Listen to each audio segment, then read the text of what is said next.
Good evening, ladies and gentlemen, and welcome to RLAfterShock, the longest-running independent podcast for everything that is Rocket League esports in the European scene. The World Championships are over as we crown EU as the best region one more time, or do we? Well, we have to find out as we talk about all the results coming in of Roundup Vitality's victory. Of course, I'm the Eternal J. Joining me is Digital Bacon for what will be another breakdown episode of the World Championship. How you been over the course of this weekend, man?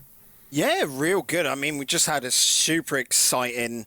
definitely the last day of LAN was super exciting. That format, the single elim, really makes every match tense, so that was great to see. And then, of course, just great Rocket League. And I had... my birthday was Thursday, so I had like a birthday weekend, seeing a lot of family, friends, that sort of thing. And so, yeah, it was a good week. Yeah, I kind of had an all right weekend. I mean, obviously, you know, there's the whole element of me shouting and screaming my head off the sake of the fucking EU teams, which didn't help my voice, but then I also caught a cold last night, so I'm feeling like actual dirt. Today, mate, I feel like shite. I woke up this morning like, how the hell am I going to do this show? Well, we're here and we're doing the show, of course. It is our World Championship recap. We're breaking down all the results from the RLCS Season 7 World Finals, including the victories and defeats of Europe, the victories and defeats of North America. We're also going to reveal the winners of our hosts and guest prediction game, obviously from last week when we brought in Jar of Jam and Mr. Craftman to talk about their predictions for how everything went down. A lot more points than last time. I'm going to say that right now, Bacon. We're happy. We're happy we find a system that works. All that, plus we also break down the news as Rostermania gets in full swing before we've even finished out the end. Well, before we've even finished out like sort of the wrap up at the end of the season. So let's start with some of those news bits. Bacon, I think. I think there's probably going to be, again, like I said, before LAN even kicked off, we had some news coming in. Before I even think we published the last episode via Spotify and iTunes and Google Podcasts, which of course you can subscribe at anchor.fm/RLAfterShock. These news pieces broke essentially of all the roster moves that will be taking place before we hit Valencia. We'll start over in the Mouse Sports camp. T-Gray. I'm not sure. I don't think he's officially left per se, but he's going to be joining Method essentially, or Reason Gaming as we like to call them. Rex, Burrito, T-Gray, that famous Reason lineup that won the Gfinity Elite Series Season 2.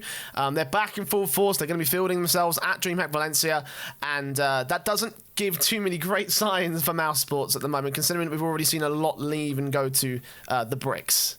Well, that's the weird thing. We know at Valencia a lot is playing with the Bricks, and T-Gray is going to be playing with Method. Now, all signs point to Mouse just split it up, essentially, which I am quite excited for, purely because that means there's going to be 5 spots going up for grabs, of course, next season, unless there's some format change and something weird and wacky happens, you know, there. But we doubt that, don't we, Jay?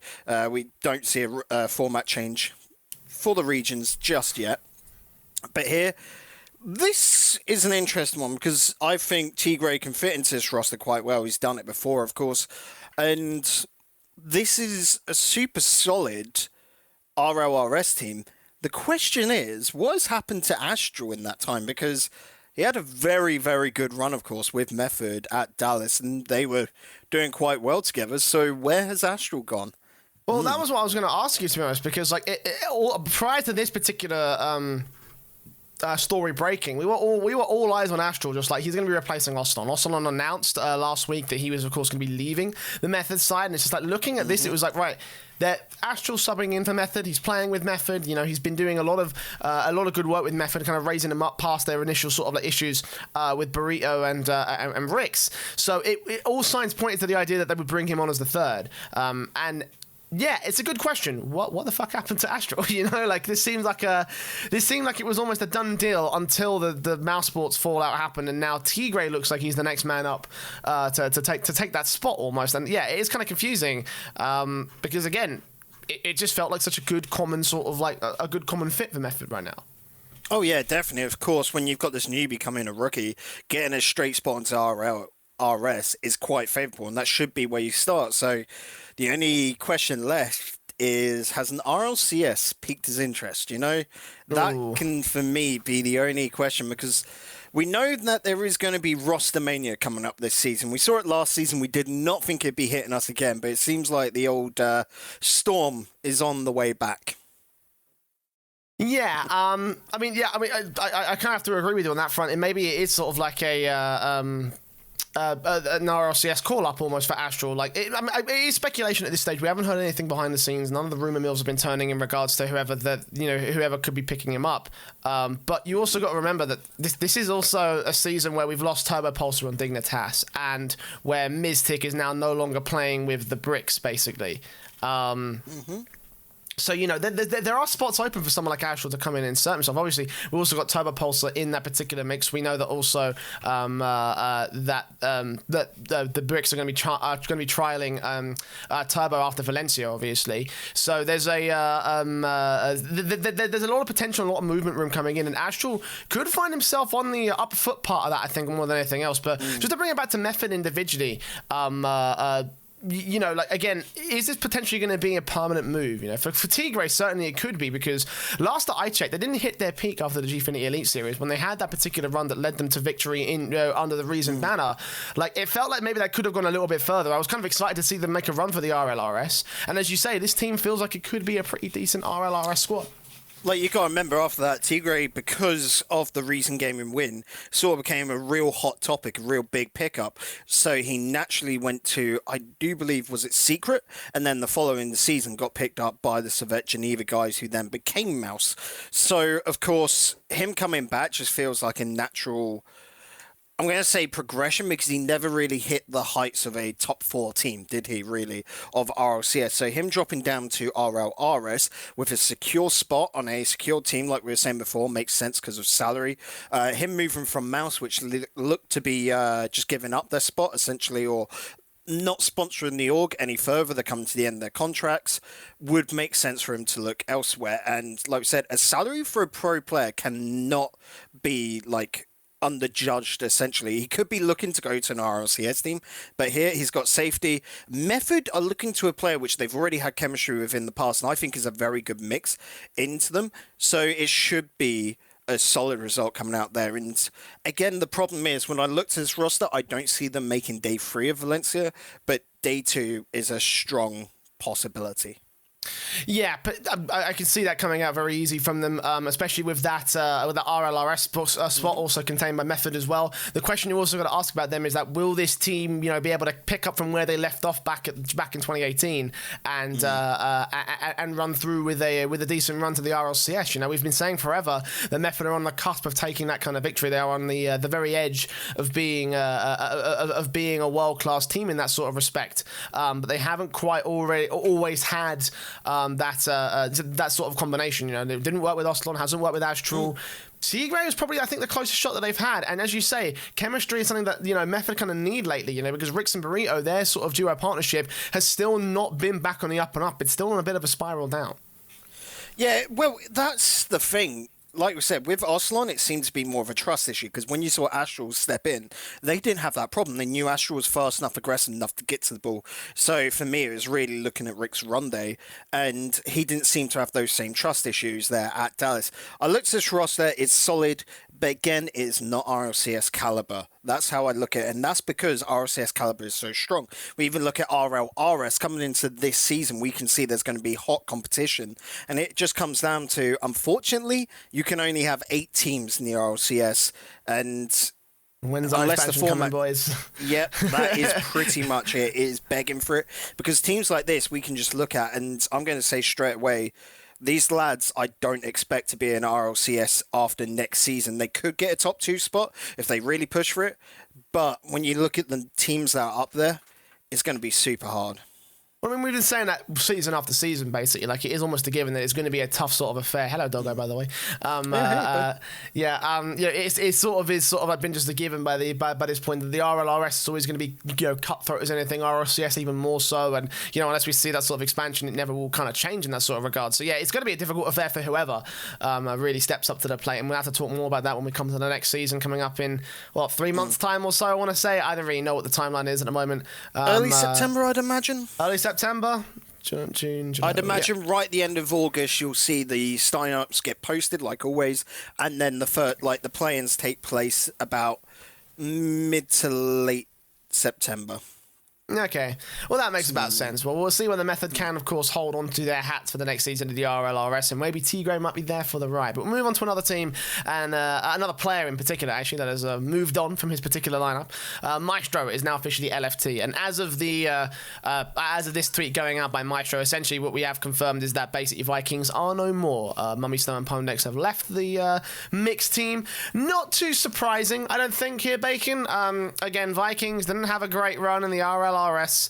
They were eliminated by the end of it, so rip the old Fnatic lineup, the old Leftovers core. Well, I don't even know if you can call it the Leftovers core anymore. It's sort of like has dissipated and changed out part by part. But you know, it's the roots of which has come from the Leftovers from several years ago. But now that team is no more, it is dissolved, and we have 3 Danish players that could potentially do some really good stuff. Because honestly, Bacon, I feel like this could still be a team that has a bit of what's the word? Well, not the team, but the players anyway. The definitely players, have a lot. They've got a lot of stock still left in them because they are some pretty decent players. It's just that they kind of got forced into this situation with Fnatic obviously dropping them.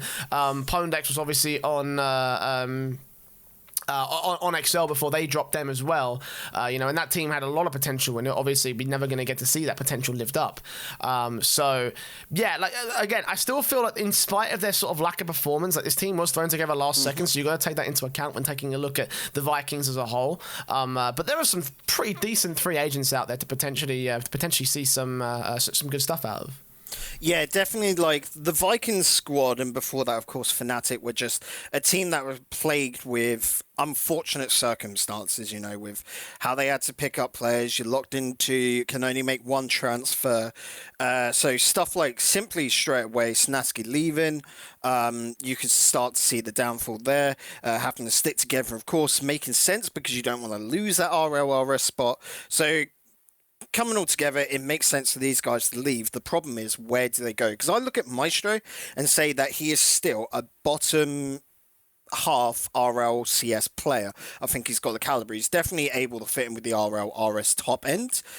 But who does he get picked up by? Because there just looks to be no reason to pick him up in that level anyway, when you've got so many hot contenders now. Because you've got to think, we've got this whole new, I want to say, wave of new blood coming in. Maestro's been there from the start, essentially.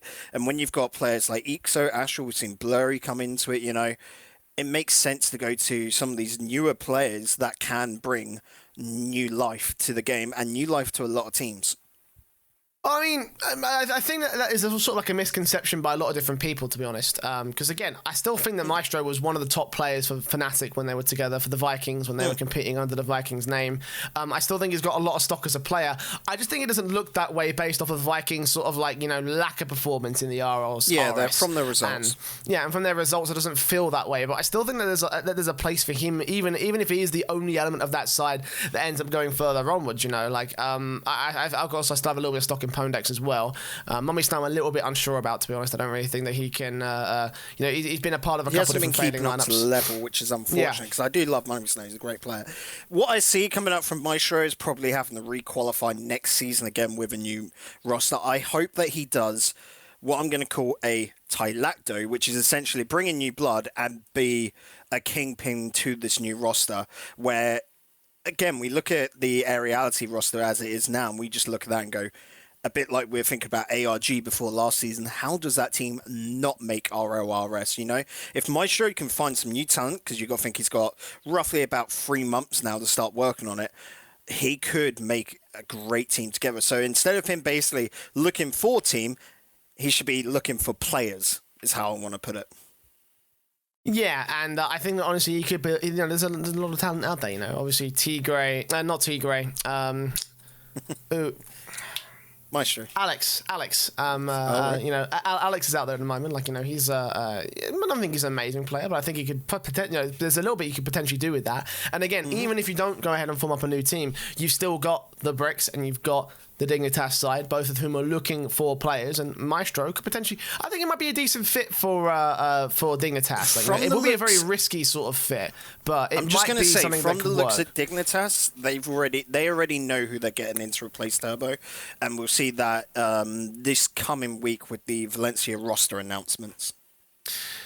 That is also true as well, actually. You're right about that. It's Dignitas. They know. The lads would have figured that out before all this. Before they let Toro go, essentially. And so there could be some cool stuff on the horizons for that Dignitas roster.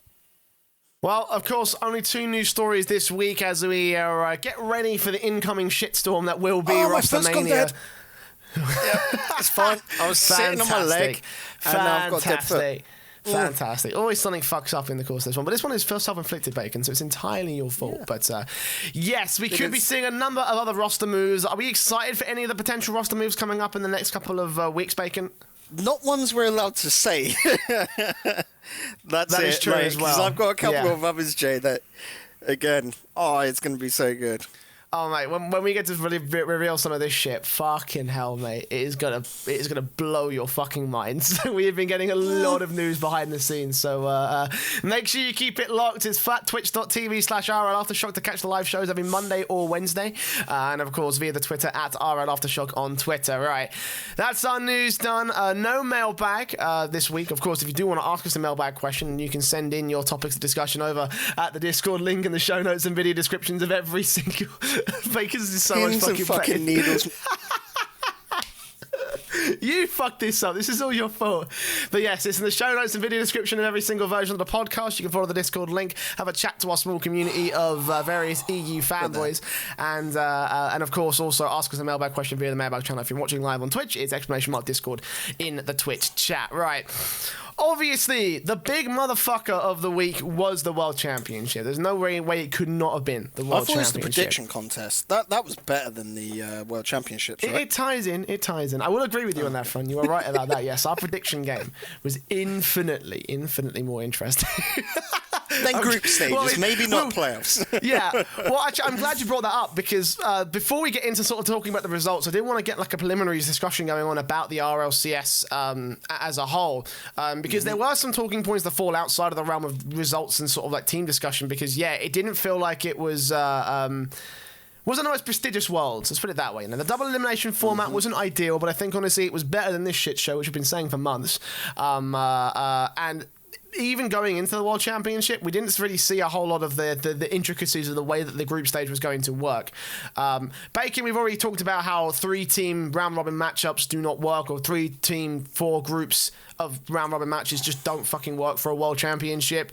But this is another thing that we didn't even catch until sort of the prediction game, until around about now, where we realised how really dire the seedings were. Because what they did was they grouped A and B, Group A and Group B together. So the first seed of one group would play the second seed of the other group and vice versa. So A and B and C and D. And you got this ridiculous situation where because of these seedings of the way that the league play went down, also put things relatively even for groups. Because of the way that the groups ended up working out, we had both of the regional first seeds ending in one quarterfinal, the second seed in another one, the third seed in another one, and the fourth seed in another one. So all of our predictions got completely fucked because of that. And honestly, I don't think anyone would have put it down that way, Bacon, like, at all, essentially. No, it's absolutely ludicrous when you look at it like that, and it's all because of how they did the seedings from each group can stack up. There should be no way in hell that the top seeds from each region can go up against each other in the quarterfinals. You just don't stack that way. And so, it's essentially because of how it was all run about. They needed to split out a little bit more, but that'll be figured out next time. We know it's all learning stages. As we can see, this is the start of the expansion plan for RLCS. Like I said, I don't expect the regionals to be changing next time. You are so optimistic about things like this, Bacon. But if we've seen the way that Psyonix have handled things in the past, like history does not tend to bode towards optimism. From my personal experience and my personal takeaway from all this. And while I do hope that there are lessons that are going to be learned, like at the same time, I'm taking a look at this like I'm cautiously skeptical that actually they will be learned. Because, we've seen from several other things, and obviously we saw the initial format when it came out, we were just like, this is actually fucking shit, and they didn't do anything about that. They didn't try to change that at all. And we've seen several points where Psyonix have prioritized the broadcast above the tournament. Renegade Cup was one example of that. This is obviously another example of that, where we had the same number of best of 5s and best of 7s coming out, which also skewed the playoff bracket because we had quarterfinals at best of 5 and then everything else was best of 7. When at that stage, why don't you just make it all when they make it all the all those matches in the playoffs the best of 7. You know, there's so many things about it. It's just like, why was this format done the way that it was? And we banged on about it for ages, but I think the whole seeding thing really kind of highlights how flawed this whole thought process was. And yeah, I do hope they make it better for next season, but I'm skeptical that they actually will, Bacon.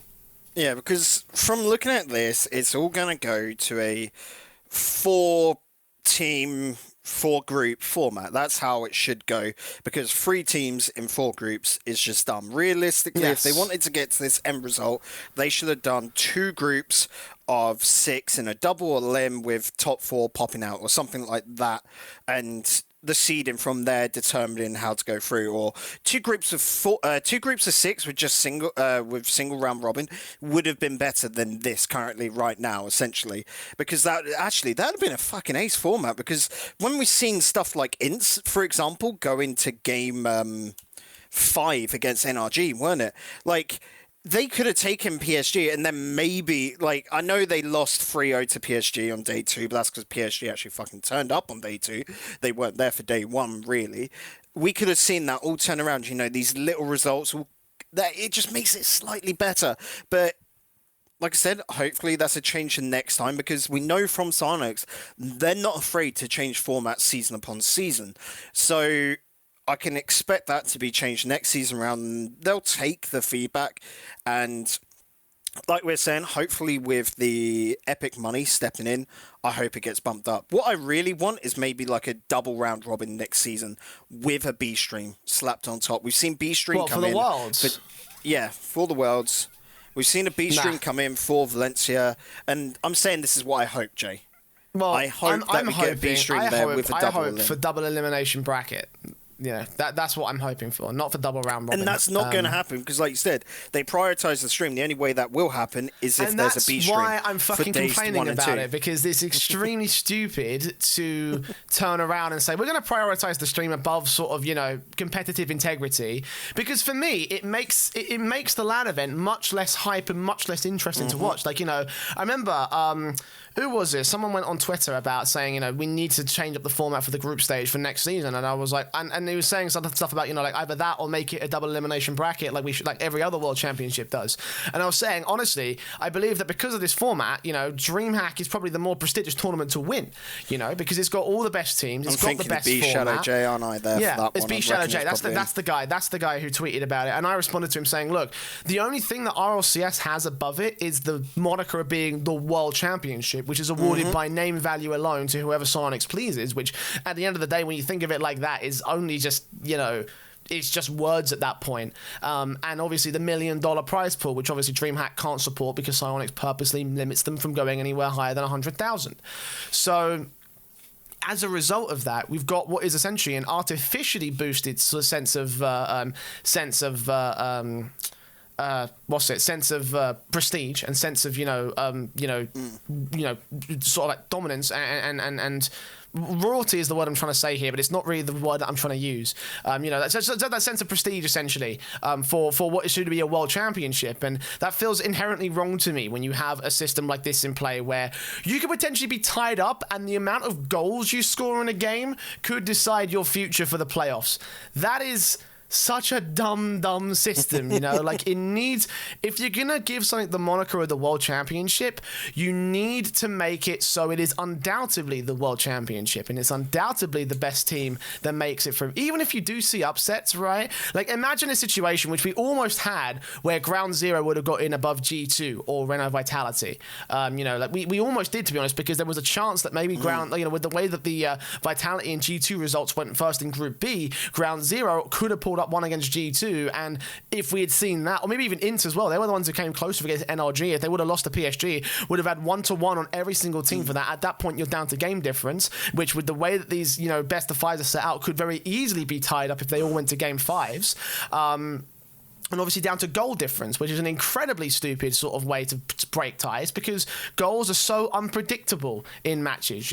That's not a valid tiebreaker thing. There's no sort of that's very much a it just doesn't work. It just doesn't work as a whole. Again, my ideal format, add 4 more teams, GSL group stage, and that way every victory is important, every loss is important, and that way if a team like Ints or Ground Zero do end up making it to the playoffs, it's not because of a shitty tiebreaker that could be misconstrued and put asterisks next to the result. That way they legitimately beat NRG, they legitimately beat G2, they legitimately made their way to the playoffs, and they made a pretty legit run. Also, just going to go to that thing in the chat right now about these thoughts on Swiss system.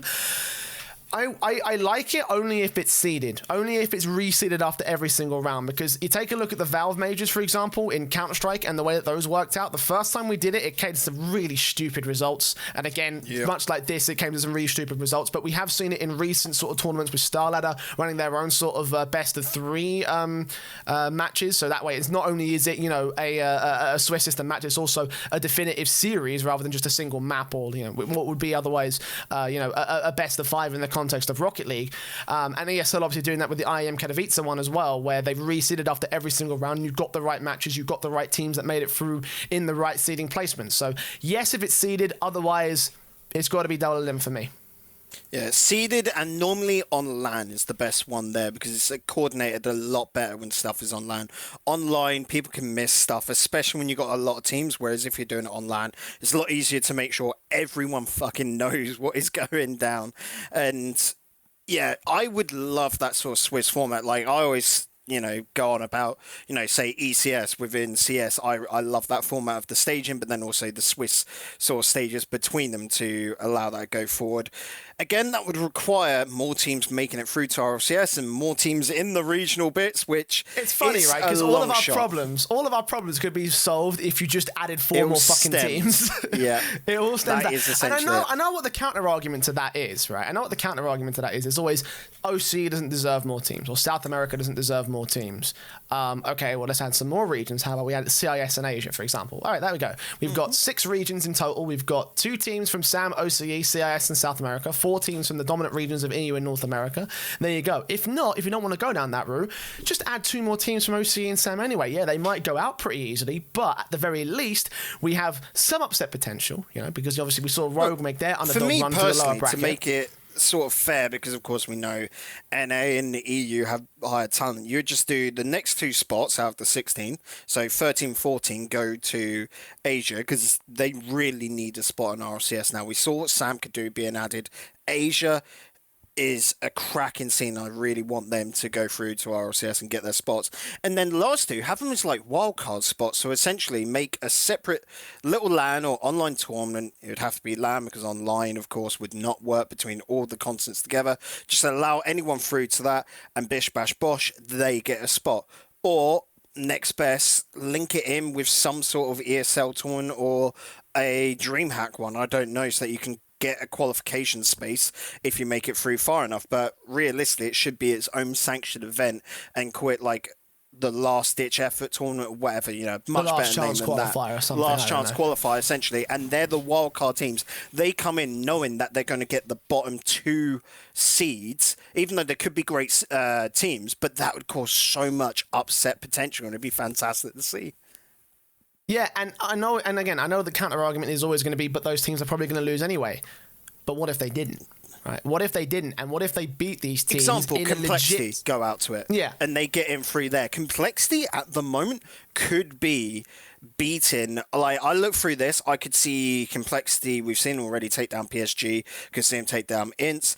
Basically, the teams I couldn't see them maybe challenges, NRG, Vitality, even though they've taken down Vitality before. G2, after this weekend, were nuts good. Again, Vitality, because this weekend, Barca, they can struggle against, and Cloud9. But a lot of the EU teams, we already know they can take down. It's just that American style. From like hints and spoilers this weekend, the American style at the moment is very dominant because of how EU has changed up.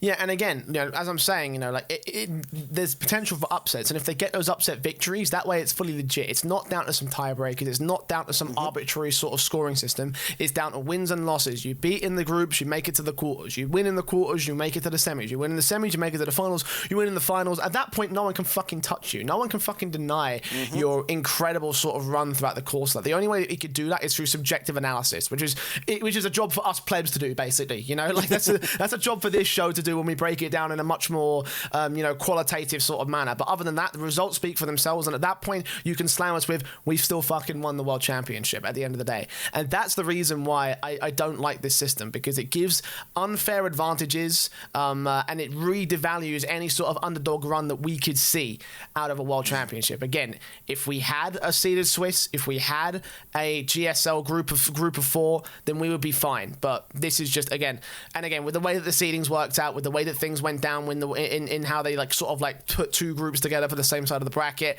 it just felt really, really just silly in the way that everything was handled in regards to the format. And we've talked for hours and hours about this for episode after episode, Bacon, and it's because we really fucking feel like it's that much of an issue for Rocket League Esports. Again, I hate this mentality of putting the broadcast before the tournament. And when you even fuck up the broadcast, Bacon, that's where things get really fucking tilting.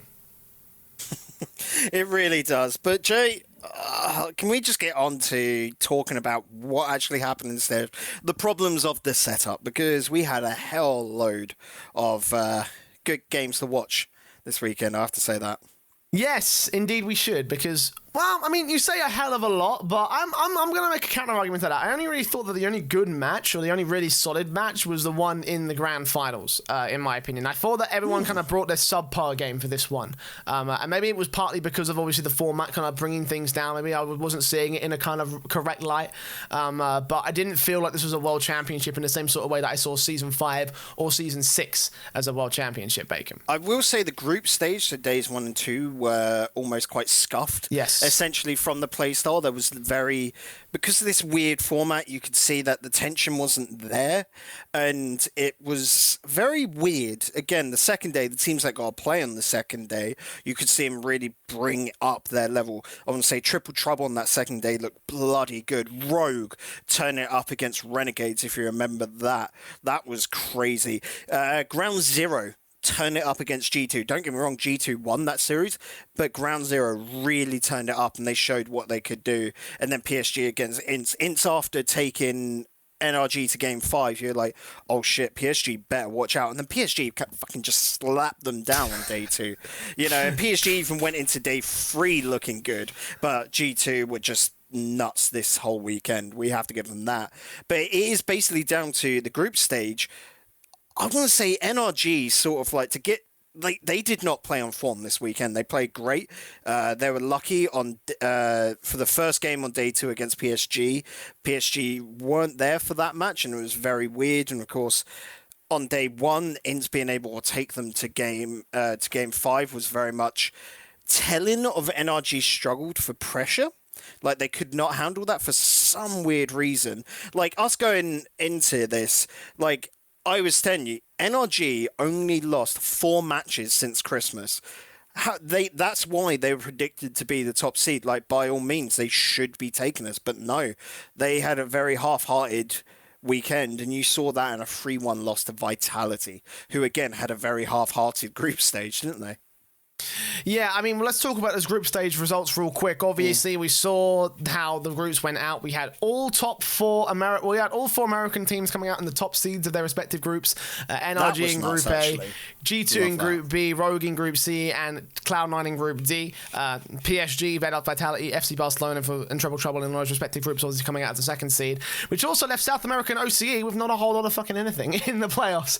Ints, Ground Zero, Renegades, Low-Key, all went out 0-2 in their group stage and did not get a chance to make it to the playoffs, which of course went as follows. NRG losing to Renault Vitality in the quarters, Cloud9 beating out FC Barcelona in 3-0 fashion, G2 beating out PSG, and Rogue beating out Triple Trouble in those quarterfinal matches. The semi-finals with Renault Vitality sweeping Cloud9 and G2 sweeping Rogue, and in the grand finals with Renault Vitality beat G2 4-1 to make the World Championship. Now, I think I want to start real quick with Renault Vitality. Actually, should we leave them for last, or should we go leave them for last, mate? Let's leave them for last. All right, okay. Let's do the champions last. We'll give them their sort of like little wedge. Let's go on to let's talk about regional performance. Because obviously, we bang the fucking drum of EU every single week on this podcast. We do it every time we go, EU are amazing, EU are amazing, NA are shit, NA are shit. It's played up for the camera. But this time, EU were quite kind of shit, to be honest. Like, you know, they didn't since have... Sunday night, EU's been sitting on the noise step. It's been that case, you know, like... Like, here's the thing, right? I can understand having an awkward group stage. I can understand having, like, you know, a bit of a hard time with the way that the format worked for the groups, and with the way that the seedings happen. But even then, only one team from Europe made it into the semi-finals. FC Barcelona, I feel like they could have beaten Cloud9. Honestly, I had them to go over Cloud9 in the grand finals if the seedings worked out the way that they should have done. PSG losing to G2, close affair, but you know, obviously that didn't go down the way that they wanted to. I think it was also a reverse sweep, if I recall correctly. Let me just verify that real quick. No, it was almost a reverse sweep of PSG. PSG really brought it back in games 3 and 4, and then G2, I don't know how they just turned it around, because like it was a close affair, don't get me wrong, in games 3 and 4 with PSG going 2-1 for both of them, but then in the last game, G2 just were dominant, closed everything out and went 3-0 in that last game. So absolutely nuts. But again, in those first 2 games, PSG didn't even show up as a 3-0 and a 5-0 in the quarterfinals. Don't get me wrong, PSG turned up this weekend, but PSG didn't show up until game 3. They actually put it on, which felt more like a surprise to G2. And then G2 were able to adapt, and they had that buffer there to help them. Well, honestly, again, I feel like that was only one of 2 results where I could understand EU losing, the other one being triple trouble, obviously. I think the FCB had an underperforming LAN this time around, especially after they made some incredible runs in the DreamHack Pro Circuit LANs. Obviously, Dallas being the most recent one, where they were the main sort of team in the quarterfinals for that sort of thing. Other than the other squad that made it in. Renault Vitality, obviously. So, you know, like, not Renault Vitality. Who the fuck was it? Oh, fuck it, whatever. Bottom line is that they were one of my guys to win. I'm sick, right? My fucking head's not in the right place today, Bacon. So, you know, I would have thought that FC Barcelona would have gone a bit further in this one here, Bacon, and it just kind of... They just kind of didn't, you know. They kind of like wilted out at the hands of Cloud9, who in the end got clapped by Renault Vitality, who I will admit, by this point started to look like the dominant Renault Vitality that we had. And it's kind of weird, you know, because they were the only team that resurged out of what was a subpar group stage to become the scary sort of team that we had. And FC Barcelona, the team that we had pinned, like, right, these guys are solid on LAN, unlike Renault Vitality. They're the ones that sort of wilted away and kind of died out in the end of it, Bacon. And it's just kind of a bit weird for FCB. Well, because I said about FCB, the reason why I thought they could make it to the finals, they always have a crap day 3. Now, their group stages were both played on the same day, so that's technically day 1. I thought they don't have a day 2 then, you know, so they just go straight at day 3, thus they should be fine. But no, that day 3 curse continues. We saw it at Dallas, where they lost 3-1 to EG, and then here 3-0 to Cloud9. Don't get me wrong, EG played great that weekend. Cloud9 seemed good, but beatable, I would argue, because you look at that series, it was 2-1, 2-1 overtimes, and then 3-1 to Cloud9. It was close, but still, Barcelona not to get a game, not to even be able to challenge them, it felt like, because essentially, and I think I was talking about it in our group chat, Barca this weekend had this awkward third-man rotation into it, where it was normally Alpha, wasn't willing to come up and near enough put all 3 players into the box like Barca do. That's where they get a lot of the goals, a lot of the pressure. It also is where they stem off a lot of mistakes, but quite often you'll see that Devo can actually retreat in time to be able to make it back and goal, and Devo is a good enough defender these days to be able to make those clearances and buy enough time. Now, because of that, they weren't hammering enough, and so the Cloud9 defense could just hold up. And it was, don't get me wrong, just a case of just being able to hold out on Barca. But Barca needed to be ferocious, like we saw them back in league play, back in the previous competitions. Here, I want to say it's got to be LAN nerves or something, you know. I'm going to blame it on that, because essentially, like I said, they weren't throwing it all in. They weren't putting enough risk in, which Barcelona's bin ban play does require you to just go balls to the wall. I'm not sure about that one, because they have had great LAN performances in the past, is my main thing right there. And obviously, you know, 2 back-to-back top 8 finishes in DreamHack Pro circuits, obviously, is case in point of that much, you know. So the fact that I'm not sure what happened here. I mean, yeah, maybe it is just the day 3 issue. Maybe it is just the fact that they didn't quite go. You know, they have some sort of curse or something like that. And I will admit, right, if there's one playstyle I would expect to beat Savage, it would be North America's, because obviously, what's the one thing we've always criticized Savage for having in comparison comparison to all the big EU teams, is a horrible defense by comparison. And obviously that's going to suck when you have such a highly offensive style on the other end of the field. And what's the highly offensive style? It would be fucking North America, you know. And the Americas as a whole, obviously, is case in point of that much. I honestly am kind of surprised they didn't have such a. Well, I mean, I honestly, I thought they would have had a bit of a harder time as well if they drew into a South America group. If they faced off against Low Key or Ints, that could have been a big fucking upset to suffer if we had gone down that particular path. Fortunately, the seedings didn't work out for FCB, so they made it in because they beat Renegades 3-0, easy as that. But again, you know, I'm kind of surprised that it didn't work out for them because, you know, you could also counter-argue that to Cloud9 because FC Barcelona themselves also could turn up the heat. They could also bring the firepower. They could also bring their mechanical, you know, their gifted mechanical skill. You know, we talk about Bluey and Alpha as being some of the most mechanically gifted players in this game, and it just didn't feel like the team play was there to enable them to do that, essentially. Yeah, it's a super weird one there. But bringing the heat, bringing... you know, a lot of skill. Can we just note out of the South American teams, both Matix and Card, yes, those two lads turned up. South America, I reckon 2 seasons time, they're going to be scarier than OCE. Potentially. What we saw there, I just hope that, because Ints is a big esports org, or at least it's a good sized one, you know?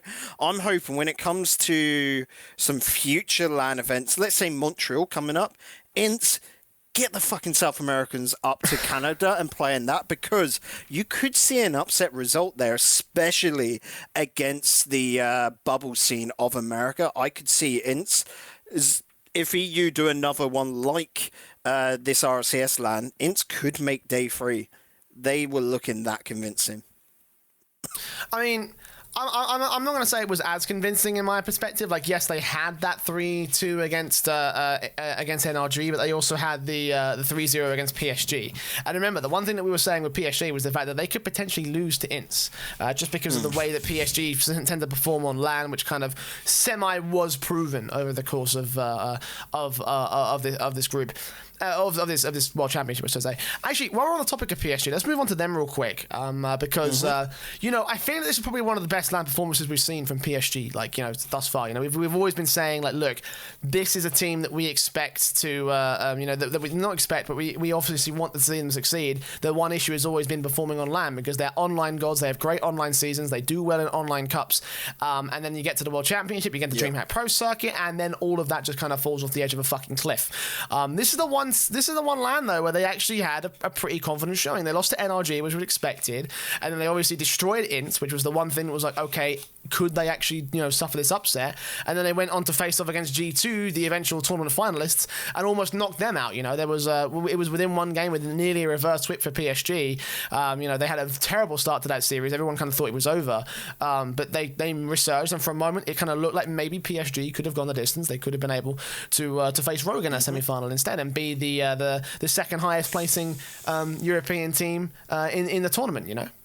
That's the thing that we're going to be looking at with PSG. It's their mentality on LAN to be able to start turning that around and adapt. Now, that'll come to light a bit more when we get around to Valencia, of course, and see how that takes them. But this bodes well, because PSG normally, they might take game 1 or so, and then after that, it's just a flop. You know, it's a flash in the pan sort of for the very start. So this, I'm hoping, is the sign of life that they can adapt on LAN and that going forward they can start to improve, because that's what we hope from PSG. Like, for too long they've been just great online, and then when it comes to LAN, flopping, and we don't want that. We want to see actually every single team do well, because moving on from PSG, if we look at Rogue, I called it, Jay. Rogue were on the up, and here, oh, it's good to fucking see that the lads can find, like, again, we had AJ and Wonder as rookies, and Kronovi, we were talking about this as well, getting booted from G2 could have been the best thing for him. Yeah, I mean, certainly, like that Rogue G2 match was one of my personal highlights, even though it was a bit of a stomp, you know, in terms of the series scoreline. Like, I think that honestly, the initial couple of games were quite close. It was only until game 3 and 4 where it looked like G2 were going to completely destroy Rogue, especially with that 6-1 victory by the end of the series. But you know, like again, with the way that things worked out for Rogue, like you kind of did call it. You're right about that much, you know. Not the first time you've done that. Certainly not the last time. Apparently, as we're about to find out. But you know. Yeah, no, I mean, I think that was kind of interesting the way that all worked out because, again, I kind of had faith in G2. I didn't have a whole lot of faith in Rogue. That's part of the reason why, you know, we support stuff like lower bracket runs and underdog stories because, you know, Rogue certainly have been on the up and up. They did prove themselves in the regional playoffs in North America, and here in the LAN event, they did go quite the distance. You know, they had a very impressive series against Triple Trouble. Again, I could argue that a way that they could have won that. I don't think that Triple Trouble were in any sort of like situation where they're the overdogs in that particular respect. And again, against G2, like unfortunately for Kronovi, it kind of sucks that he wasn't able to capitalize on his former team, sort of like the intricacies of what he knows what his former team can do. But in the end, G2 also have some of the most legendary players in North America on that side. So, you know, what are you going to do against that at the end of the day if you're Rogue? Yeah, and again, when we look at the quarterfinals, if these were best of sevens, you were talking about Triple Trouble, I could have seen Triple Trouble turn that around if it was a best of 7, because you look at how close that series was.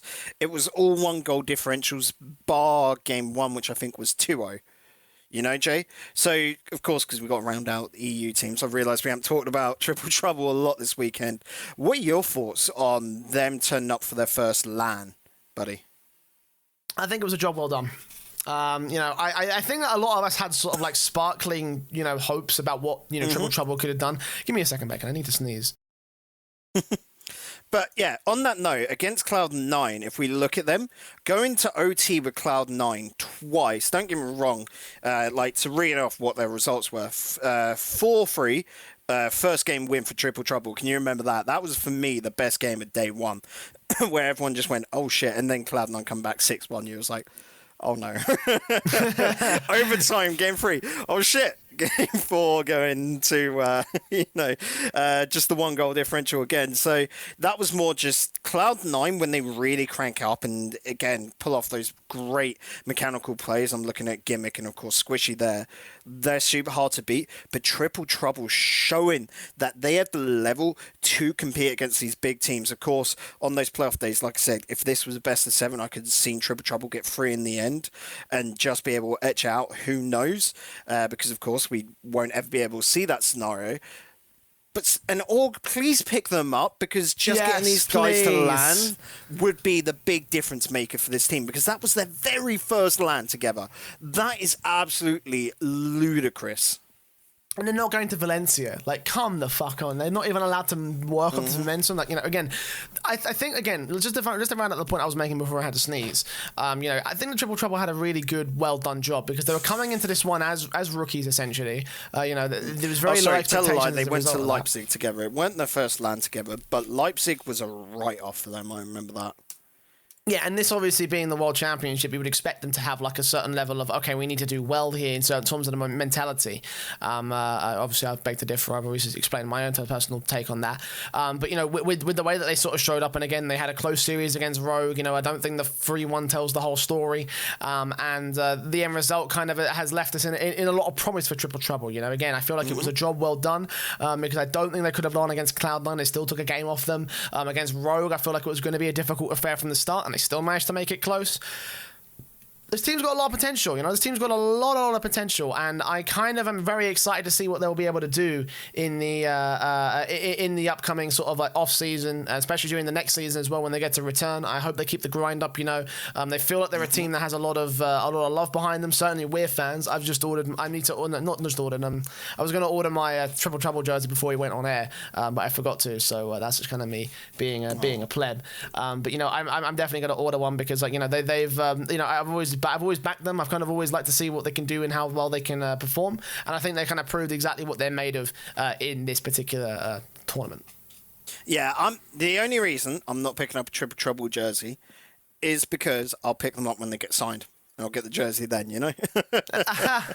that is it. Nah, mate, no, that's not how it works. You need to fucking buy a jersey. Then when we come back to London next season, right, what we've got to do is we've got to go like, Do triple Tadpole, troubles, yeah. sign this bitch. Like, I'm going to get them to sign it all. And that way it's a genuine signature, right? It's not some fucking printed crap, you know? I'm not saying they would print that crap, but, you know, I digress anyway. But yeah, no, let's move on. Let's talk about NRG for a little bit because they were our North America our North America picks, essentially. We're taking a look at them like, yeah, this is going to be the team that we see in the grand finals. Either that or Cloud9 in certain cases. But certainly NRG had a fantastic sort of online season. They had a really good group stage, obviously. You can't deny that with the 2-0s. Very simple series against PSG. Not so simple against Ints, but I digress. And then they shut the bed against Renner Vitality in the quarterfinals. Now, I will admit, it is against the team that eventually won the World Championship, obviously, but... Holy fuck. NRG with the land choke again here, Bacon. This is the second season they've done this. Technically, arguably, the third season. Because if you remember London, NRG went through the top bracket easy. We're talking, and again, I'm going to rattle off the scores. 3-1 against Envy, 3-1 against Dig, 4-0 against Complexity, lose that first game, first series, 4-1 to Dig. For the bracket reset, and then of course start finally coming back into it. But NRG, this is getting way too, I want to say, commonplace them. Even then, we look back to season 4, they lost 3-2 to Method, the old Complexity roster, of course, and then lost 3-2 to Chiefs. This should I go on about season 3 as well, like, or are we just done with this? You know, it's getting way too fucking commonplace for NRG just to choke, and for a team that has been built up and should be winning worlds, they're at that top level. We've seen it on the regionals. You know, how have they not gone and won an RLCS yet? You know, for Cloud9 to beat them, yikes. Yikes is right. I mean, let's recap the sort of like the results for NRG over the course of their run. You know, season 2 North America RLCS first place. Season 3 North America RLCS first place. Season 5 second place, but obviously that was also with the caveat of them also performing at LAN. Season 6 first place, and season 7 first place in North America.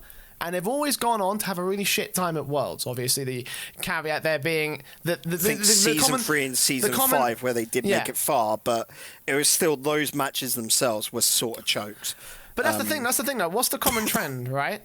They do what they do. They do well online. They do shit at LAN. They do okay online, and they do pretty well at LAN because it's the only common trend. Season 5 North America, the one season where they came second place, and then of course they ended up having that incredible moment at the World Championship against Dignitas.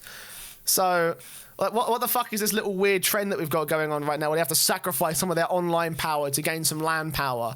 It doesn't make any sense right now for NRG, and I'm not sure, are they competing in Valencia, or...? I have found a trend.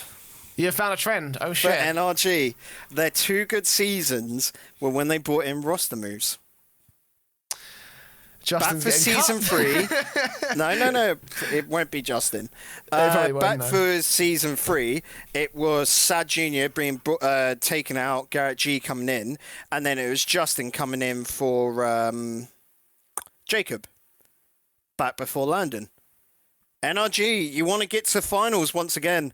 You got to get out the scissors, lads. That seems to be the only bullshit theory I've got right now.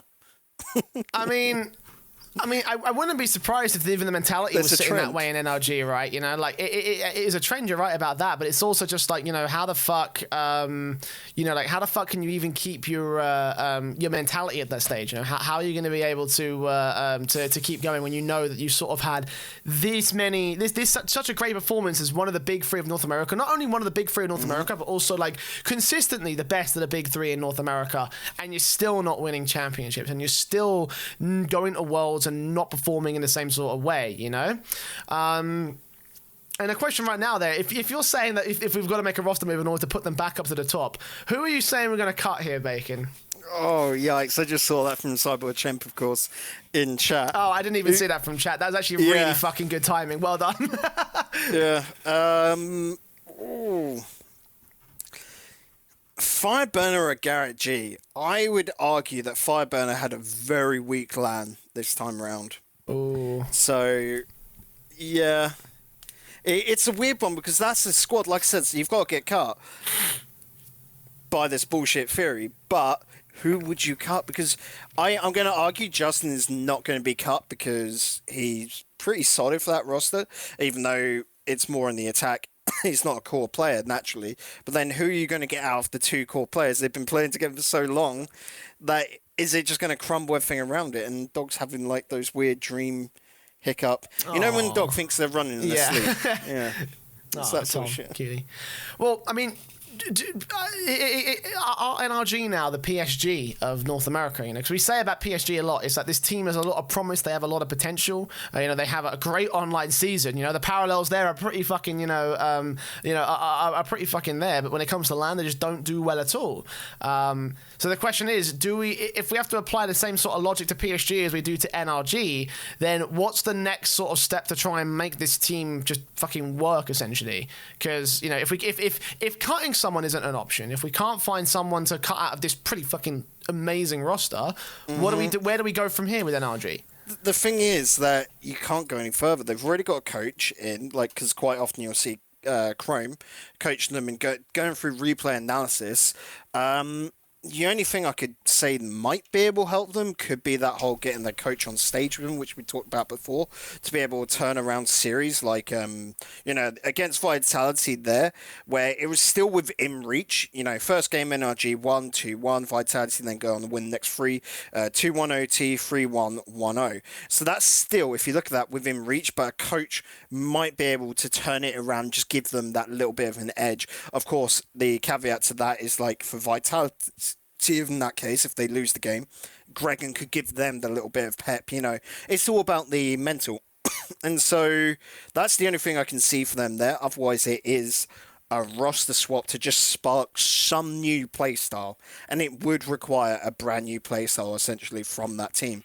So that's a big, big change to just go from. And again, you remember that they're going from being regional heads, which they've done before, to trying to redo it all again, but within a different way to beat out EU. Because that seems to be NRG's only problem, is that they cannot beat EU, unlike Cloud9.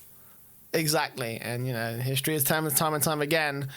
We'll have to see where things go for NRG, how they'll change things up. I mean, you know, we could also repeat the same sort of coaching rule conversation that we had with PSG from a few weeks ago. We're back here right now.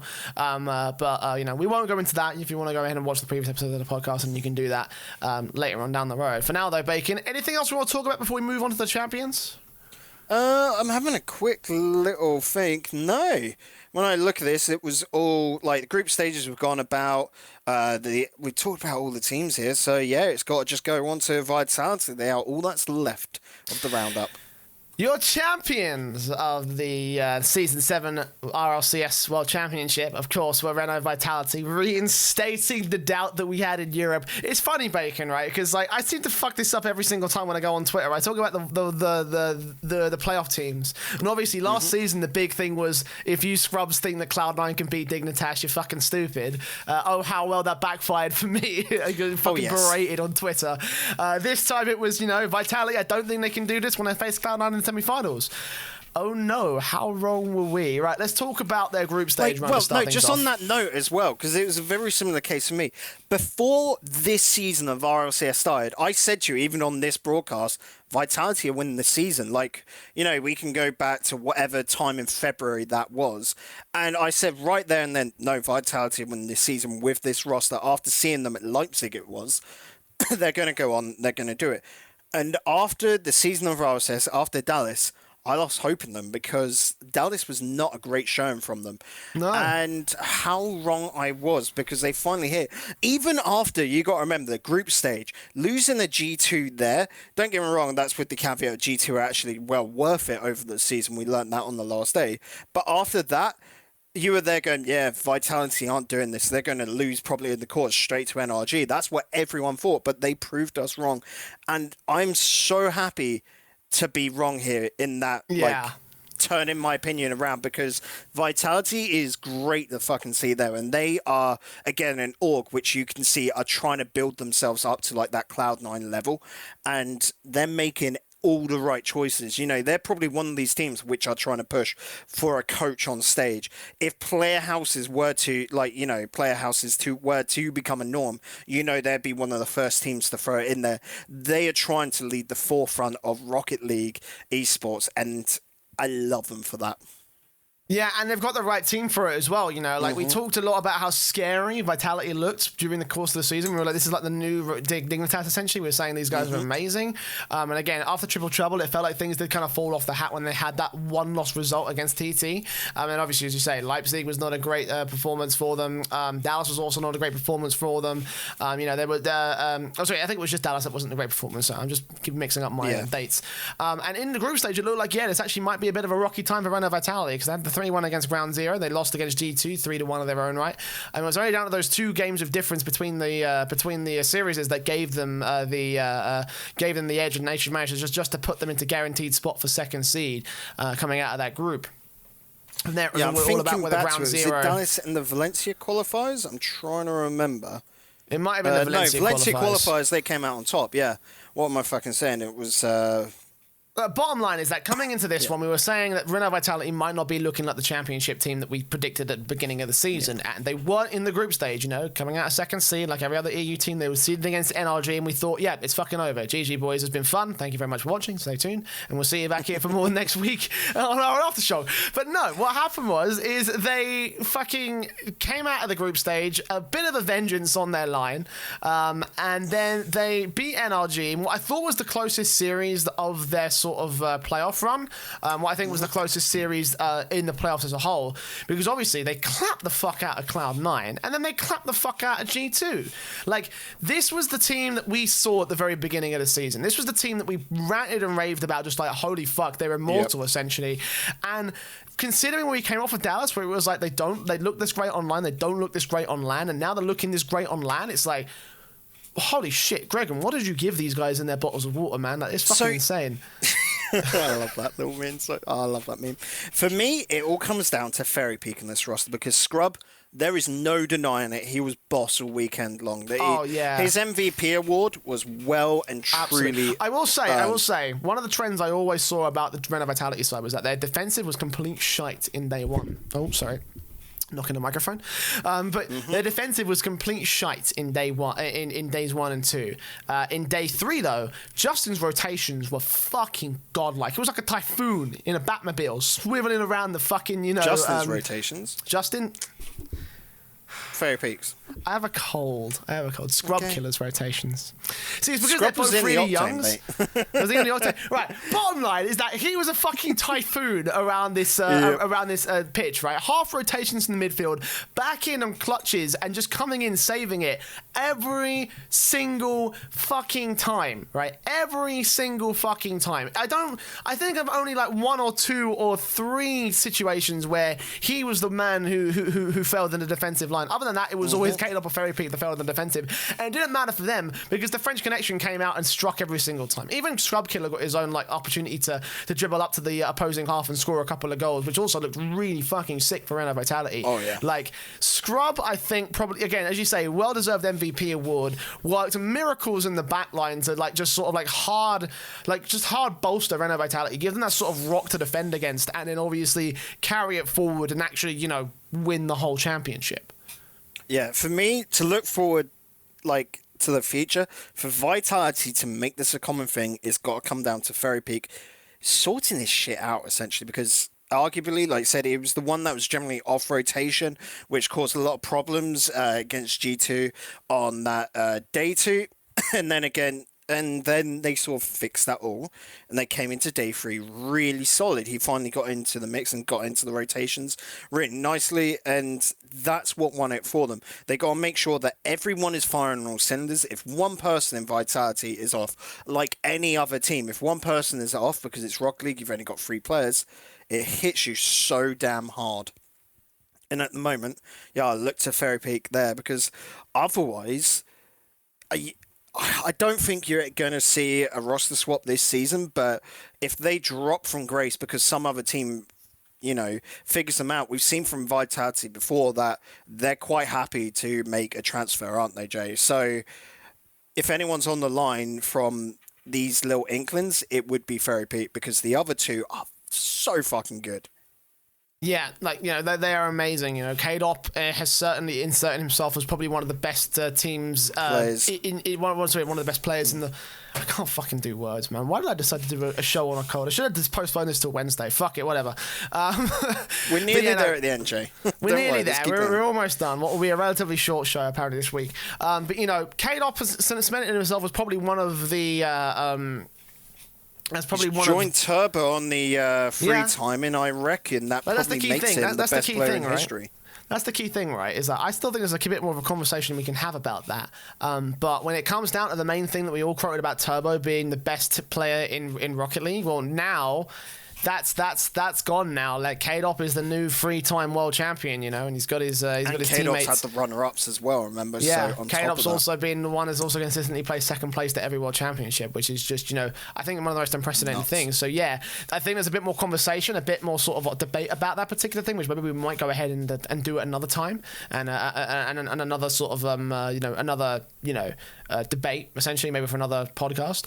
But yeah, no, this victory for him has obviously meant amazing things for him and his career, and for his status as, arguably, if not definitely, the best player that has ever touched the game. The best player in Rocket League that we have at the moment, at least, if not, again, his legacy that stretches so far, so long.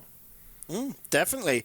But Jay, without further ado, I think we need to move from the best player in Rocket League to the best analyst, because we had a prediction game, buddy, and yes, we did. We've got to decide a winner, because it was scored. There are points, and there is bragging rights on the line. Indeed, there is. I will say, though, congratulations to Roundup Vitality, obviously, for their victory before we move on to our prediction game. And I do want to actually, before we move on to that prediction game, because you have skipped forward a bit too far, Bacon. I didn't want to say before we get on to that. Yeah, no, I was going to say, let's talk about real quick what we see about the 4 EU teams at Valencia. Obviously, we won't see Triple Trouble there, but we won't see PSG and FC Barcelona. Let's do a quick roundup of what we expect to see coming in from each of these squads. Barca are going to be at Valencia. Yeah, that's what I'm saying. Triple Trouble are not going to be there, but PSG, Barca, and Vitality will. Okay, so I'm sorry. Well, what are we expecting out of them? Obviously, without knowing any of the groups or anything like that, so caveats at this stage. Coming out of this World Championship, seeing how they performed going into the next LAN, what do we think? It's going to be an interesting one, because when we look at EU teams, the guys from RLCS, I'm expecting Barca probably, if there's ever a time for them to finally right the wrongs, it is going to be Valencia. Too often have we seen them fuck it up. Well, I say too often. RLCS and Dallas, they both fucked it up on both those occasions on that last day, because can you remember Leipzig? They dropped to the eventual winners, Dignitas, in Game 7 in the semi-finals. They were looking hot shit that day. Unfortunately, Dignitas were on that honeymoon period when they just brought in Yukio. So let's hope they can right that wrongs. And of course, it's naturally with both Bluey and Devo. I don't know about Alpha, but I reckon so as well. I can't remember. Moving over to Spain, they're on home turf. There is no time zone lag, jet lag going on there. They should be fairly comfortable just moving down the road, for that. We've got Dignitas as well, being one of the invited teams. That's going to be an incredibly interesting one to finally find out. Of course, like I said, we should know this by the end of the week, who is going to be the new third man to Dignitas. Of course, Turbo Pulsar is going to be there playing with Corrupted G and Classics.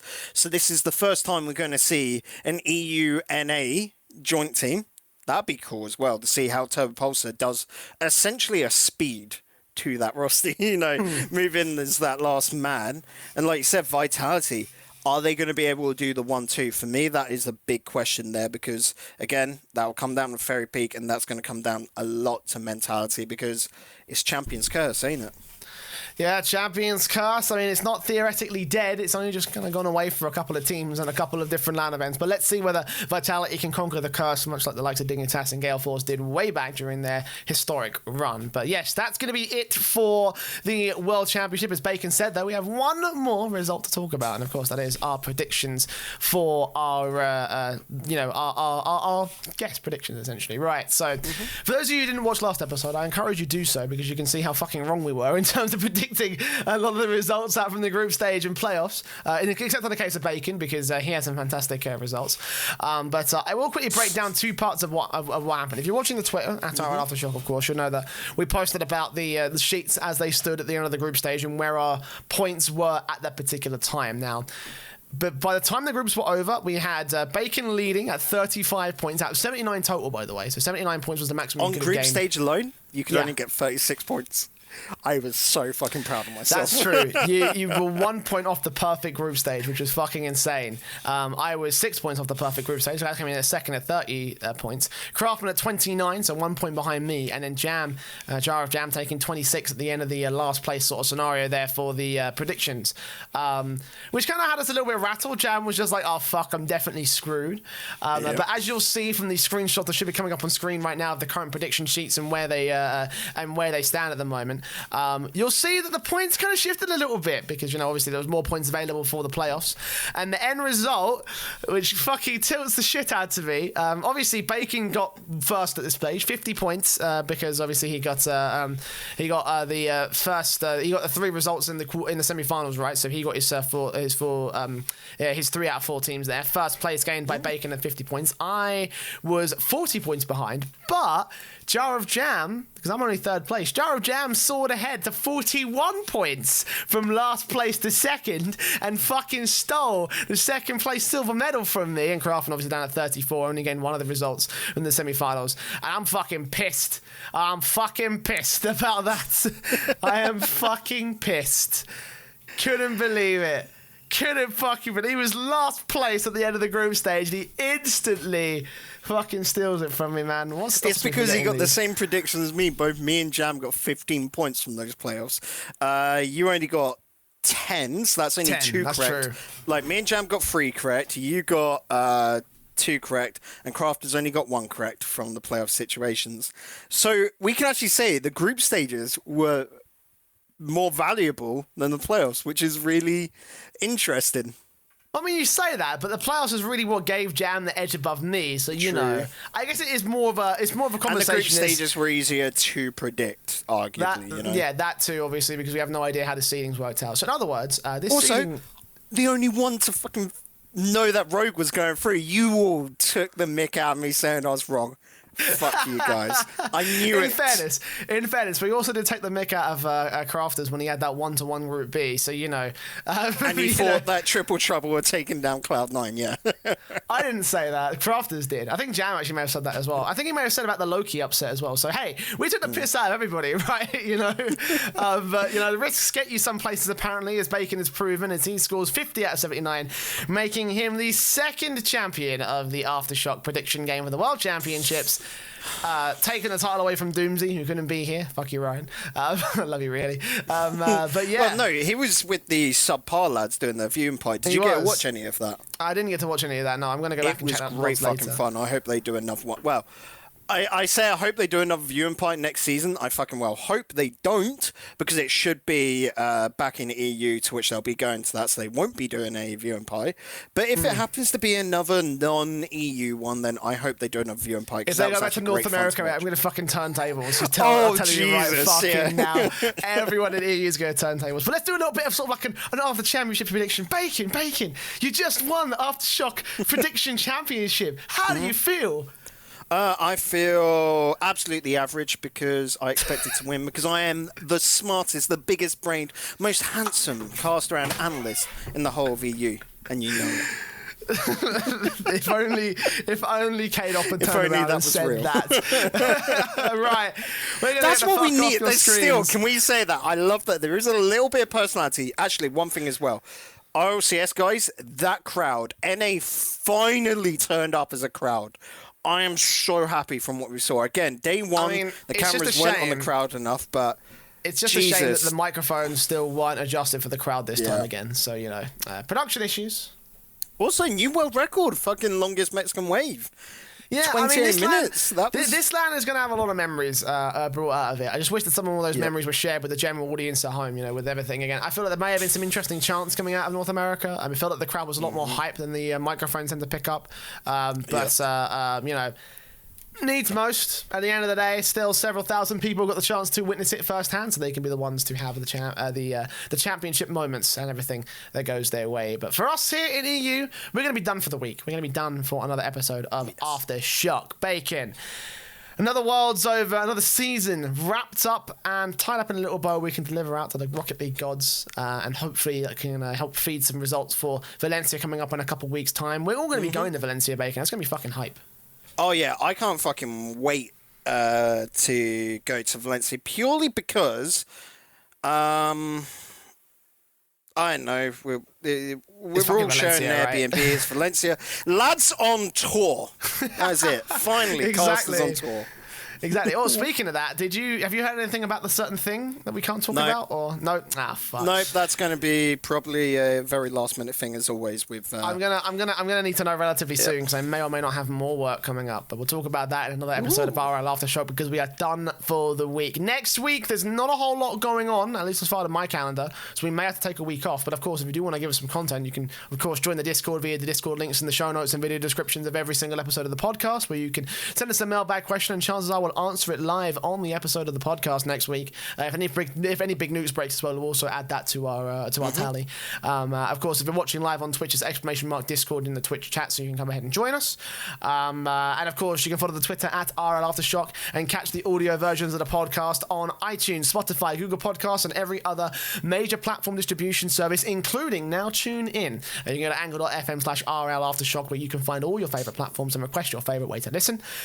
And with that, we're going to end off for another episode of RLAfterShock Bacon. Any final words, any final thoughts before we close out for another season of the RLCS?